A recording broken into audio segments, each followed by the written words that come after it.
Welcome to From the Ground Up. I'm Carol Weyman, your host today. I am joined by a very special guest, John Kenney, who I have known for years and consider him a friend of the coffee shops and a friend to me. John, why don't you introduce yourself? Yeah, Carol, it's always great to be here. Good to see you again. Yeah, my name's John Kenney. I am CEO of Cotney Consulting Group. I work specifically with contractors in the construction side of the industry. That's what I specialize in training, business operations, financial understanding, everything a contractor really needs to be successful. My background before I got over into becoming a consultant is I was 45 years as a contractor. So I always believe the easiest way to do what we do is to be able to walk and actually do the walk and walk in the shoes. So that's what I try to bring to the table, is the experience and knowing exactly what these contractors today are going through. Yes, exactly. And I've had enough experience with you to know that you really do hit the nail on the head for all the contractors and all the training that you do. From a national perspective, what major trends are you seeing in the construction space right now? Yeah, so nationally, one of the things, even though where I see the trends staying strong, we'll leave it that way, because I don't think they're really new, but these trends are really hanging on. There is still a very high demand for high-end, longer-lasting materials. So I'm starting to see the movement away from, we just want to get this done and we'll worry about it 5-10 years from now. No, people are looking, whether it's on the commercial side or whether it's on the homeowner side, they're looking for that investment that's going to last long term. And the next biggest trend I'm seeing is really a huge growth in prefabricated systems. So I'm seeing a lot of prefabricated systems that are being developed and being done with inside the manufacturing side and then being shipped out. And then that's where the contractor picks up on the installation, which is not a bad thing, because one of the biggest things that we face as a contractor is what? Labor shortage. So I think anytime we can, and not all trades are going to run in to the prefabricated systems, but we're seeing it more and more in the overall construction. And then the other thing I'm seeing now too is, and again, another strong push to energy efficiency, and solar and all the different things that we're moving into, they're not going away. I don't see where they can go away, and the trends are not trailing that way. They're actually trailing to more private investment, driving the industry to stay with more energy efficient type of products and low maintenance type solutions. So overall, that's kind of the big picture where I see things going in the nationally. I think that's great. And when you think of homeowner expectations, I know that as a homeowner and being able to see what's on the internet, what's trending, what your neighbors are doing, et cetera, do you think they have an impact on some of the standards that are happening in the industry for that?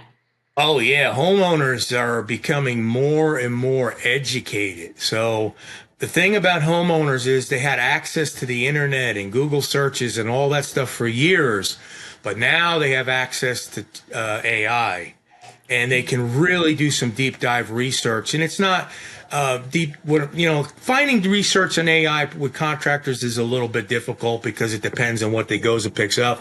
But if I'm a homeowner and I'm looking to do work on my home, I can absolutely go to, ChatGPT or one of the other sources that are out there, and I can deep dive into the products that I want to use and get a really good summary perspective so that I'm very well educated when I meet with my contractor. So that brings us to a new level of homeowner expectations. One of the things I'm seeing out there is contractors need to become more transparent and open in communications. And that's something we talk about a lot. But why is that? Because when it comes to homeowners, they want their timelines to be accurate. And we all know in construction, timelines move, okay? Material deliveries late, things happen, weather, all the things we face. But I don't think we're doing a good enough job communicating that back to the actual homeowner. They're expecting it. They're getting used to digital proposals. So I have to say, if you're not on to digital and getting on to the newer technologies, you're probably going to be left behind, because the homeowner, whether right, wrong, or indifferent, they're looking at that as, hey, this is not a top of the industry type contractor that I'm looking at. So I definitely think that you need to move into understanding that the visual mock-ups, most all manufacturers now are moving in to having these presentations that you can change colors. You can do the AI presentations of where the layouts are. So it's coming. It's not coming, it's here. So I think homeowners are expecting it. I think contractors need to look for that and develop that internal model to be able to service the homeowners as such. I agree. And the perception of the homeowner is everything.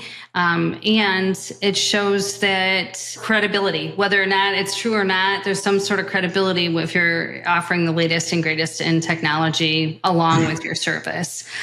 So I see, contractors often struggle with scalability and, doing that efficiently. What are the biggest operational gaps that you see when contractors are trying to grow? Well, I think it's how they're basing their model of what they're trying to do. And I'm seeing out there more demand for turnkey design build on certain areas of construction, one accountable provider.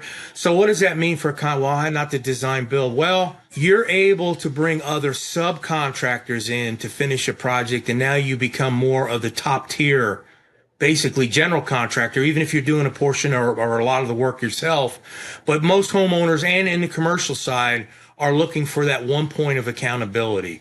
So I think contractors need to get used to that style where they're able to manage multiple subs under them in order to deliver what the industry's looking for. And also I think the homeowners and building owners are getting more used to like subscription style maintenance plans, signing up. But the problem is contractors are not educated enough at this point to learn how to go in and sell them. So I recommend contractors start to digest more and more about key return on investment for the person you're working for. And these are very, I don't want to say easy, they're very simple to sell if you get that down pat. The other things I'm seeing out there is that builders and contractors are shifting towards specialization and partnerships and trying to do everything in-house. That goes back to what I said in the beginning. You don't have to do everything in-house, but how you manage it will set you apart from someone else. Like, let's use an example. If I'm going out and I'm being hired to do my particular portion of the job, whatever it may be, and my contractor, my homeowner, whoever I'm working for, building owner, says, hey, I want to do X, and then I want to add in Y, and then I want to do Z. And my answer is, well, I don't do that. You're going to have to go out and find people to do that. Oh, you're probably not going to be the one to get the job. But if you can say, hey, that's not within my wheelhouse to do in-house, but I can certainly get some trusted subcontractors that I'm willing to oversee and bring in to price this out for what you're looking for. Wow, that just elevated you up to the top 2% of people that are going to be looked at to do the project.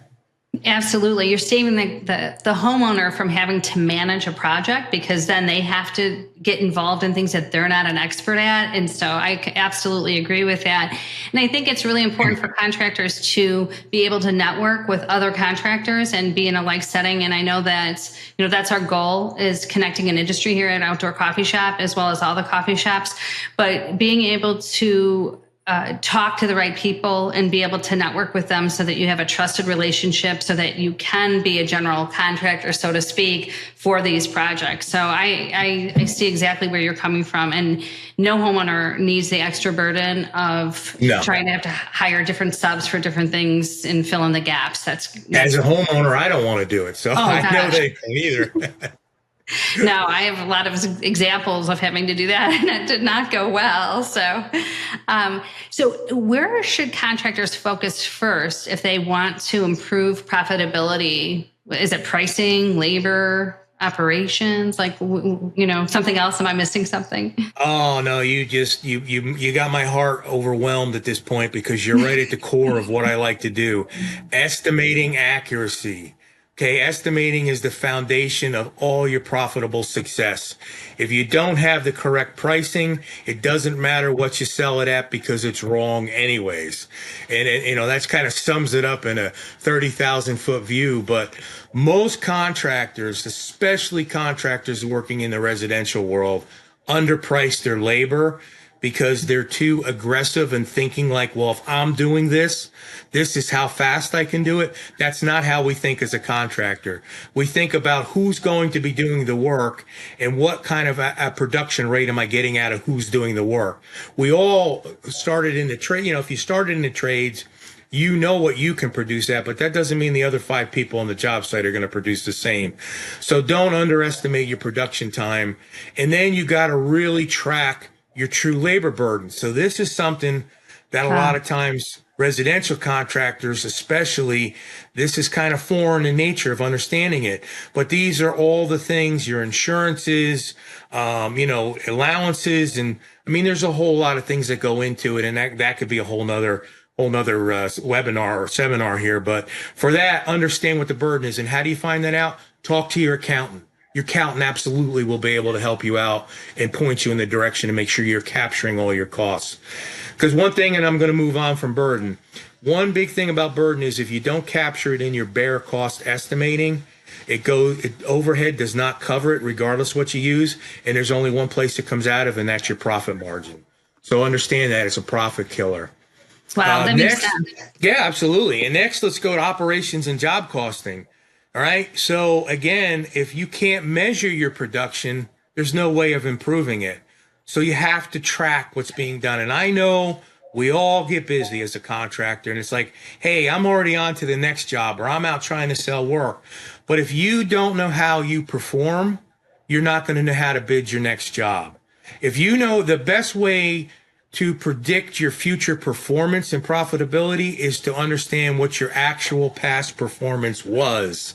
That's your key. So you need to track that for sure. That all makes sense. And it's really protecting yourself. Like a contractor, not only will they be less profitable, they could actually lose money. So it's not even about the profitability at that point. It's about just being wrong. And that's a risk to everyone that works for you. So to wrap it up on that, right, to give everybody out there, so what did John say? Well, here, I'm going to give it to you easy. Fix your estimating, get your pricing right, then fix your operations, have your operations and track what you're doing. You must have labor training. So again, you must have time during the year to train your people. And then guess what happens? Profits are automatic. They just follow. They're not something you have to work hard for. If you do these other things and you do them right, profits are automatically going to follow you right on through the system. Yeah, that's great. Great advice. Words of John for sure. So you've worked with contractors across many verticals. What separates high performing businesses from those that just plateau? So some of the traits of the top performing contractors are the following. They absolutely run a structured business, okay? They don't work from project to project operations. They have operating procedures, SOPs, how processes, whatever term fits best in someone's mind to understand it. We're doing the same thing. Same thing how we go to business each and every time. Yes, projects change. That doesn't change your processes and your procedures. They're always the same. Projects are individual changes. They absolutely know their numbers. They know exactly like we talked about before, their accurate burden rates, their equipment costs, their production rates. They don't have to guess at it. They don't have to worry about it. They know it. It's consistent each and every time, and they just work and work and work and put new bids out to get it. The other thing is training and communications. They communicate very well throughout their company. Now, what do I mean by that? If you train your people correctly and you communicate with them extremely well, everyone knows what to do, and it stops that flow back of nonstop questions that we all can actually say, I remember that. I go to do this job and I'm bundled half the day with questions. They go away. Foremen know how to plan. So whoever's running your project needs to be trained and given the correct information on how to run that job and what their authority is to run the job to make decisions. Then this way they can keep the job flowing and moving on the site without stopping and say, oh, I got to make a phone call. Let them know what their authority level is of how much that they can do and when they have to ask. And going back to what we said earlier about technology, not only homeowners, but you need to invest in it. You need to understand it. You need to get the technology that works for your business model. That is key. there's all kinds of software and technology out there. That doesn't mean it's going to work for you. You've got to be able to ask the right questions and understand technology of the way you operate and get what works best for you for, say, like estimating, scheduling, communications, documentation. Use the one that's simple as best. I mean, whatever works easiest for your company, we'll have it. And then the last thing, and I'll wrap it up on this question because I don't want to go too long on it, but it's you got to put the customer first. It's customer experience. If you make it easy for your client to work for you, your next job is going to almost come automatically. And it doesn't necessarily have to be with that client, but that client is going to tell the next person how great you were to work with. Not how cheap you were, not how expensive you were, but the experience. That's all they're going to remember. And that's why top-notch, top-performing contractors get their price for the work that they do. Absolutely. And the one thing about technology is making sure everyone's on board for that technology and that you're not doing double entry, that it's integrated. Even the simplest of programs, everyone needs to have access so that you're all speaking the same language, I think is one of the important parts of any technology piece. And then the communication, there's a lot of ways that you can notify, your customers through texting and understanding. Just that goes a long way by putting the customer first, as you say, but also just having the tools that you can notify them and it's automatic and in keeping that rapport open. I think, you said it yourself. It's really all about the customer and making sure they feel comfortable and recommending you. So I agree. Absolutely. Yeah. So we talked a little bit about labor shortages. So how are labor shortages and workforce development impacting the construction industry, and what can contractors proactively do to fix it? Yeah, so this is the age-old problem. It's not new. I do a lot of research and writings for other people as well. And going back through this, and I started really deep diving, because I remember early in my career, we were talking about it. This goes back over 40 years. Mm-hmm. So the labor decline in the construction industry started probably earlier than a lot of people that are contractors now were even born. So you've inherited this problem. So the problem that we're having is entry-level labor is harder and harder to find and harder to keep. But if you actually put workforce training within your company and career path understanding that if you're bringing me in as a entry-level laborer today, that is not where I'm going to be 1 year from now, 2 years from now, 5 years, whatever the growth can be within your company. Where can I grow that? You're not going to get a young person to come in and do this kind of work and go home at night and say, man, I can't do this for the next year or 2 years. I got to do something else. But if they know there's a step ladder to get to other places, you'll keep them better. The other thing to understand, and this I heard the other day, and I've heard about percentages and all the things that are happening is, but when I heard it this way and read the study, this really hit home. 10,000 construction workers retire every day. Wow. Okay, that's how fast we are right now on that pace. And I was like, that can't be right. And then I started going back and doing the numbers, and I'm like, yeah, that's pretty close. Because bottom line is 2 out of every 3 workers are retiring in the construction industry. So when you start to then put it into numbers, so if I'm a contractor today, this is probably going to be my greatest challenge to growth. This is what's going to keep me from reaching my dreams and my company's dreams as a contractor. So let's face it, contractors are listening to this. You know the work is physically demanding. That's the type of work that we do. And a lot of markets, it's very seasonal. So again, you have 2 strikes against you bringing people into the workforce. So I will tell you this, training, workforce development, and an understanding of a plan when you hire somebody will help slow down the attrition that happens within your own company. Yeah, that's great advice. And you think about maybe diversifying some of your, the off season. You see different things like that happening too. So I know that that can help any company to be able to handle the off seasons, et cetera.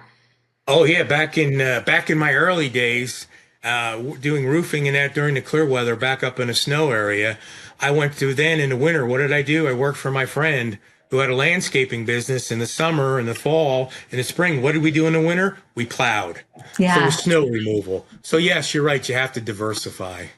Yeah, absolutely. And I hope that they continue to do more education at school, in schools about this career and the trades. And I think with the AI, I feel like there's going to be some jobs lost, but there's such an opportunity in the trades to be able to learn and grow. And it starts much earlier than it has Sure. in high school. So I just wanted to throw that in. And I think associations can help with that too. Yep, Yeah. absolutely. Good points.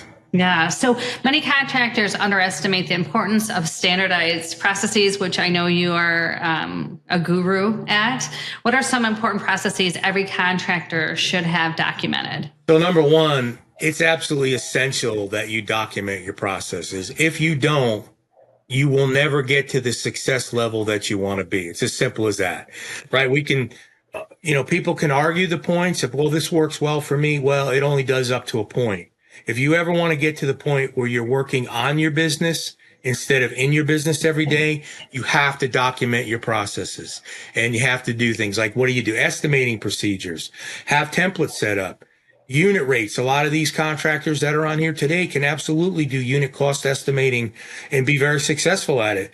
And burden calculations and your assumptions, have that all together so that when I get to this type of job, this is my average type of job.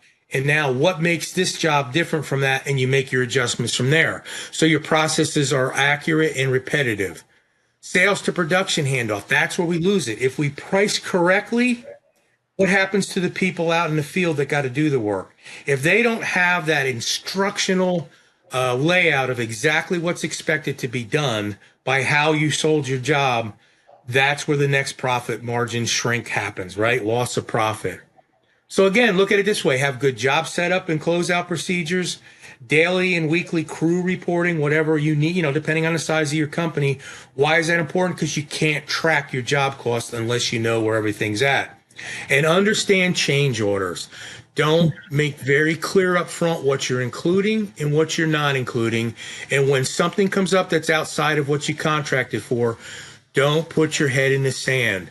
Immediately talk to your client, your customer, and let them know that, hey, this is going to be outside of the scope, and this is what it's going to cost to do. What would you like me to do? Do it right away. Because burying it in the sand or say, oh, it's not that much, I'll do it, and then they should pay me, you're not going to get paid. Simple as that. Have quality control checklists. Have them pre-set up for what you're going to do to walk the job every night from your crew to make sure everything is where it's supposed to be and done. And then, of course, no one likes to collect money. Don't be afraid of that. You're not a bank.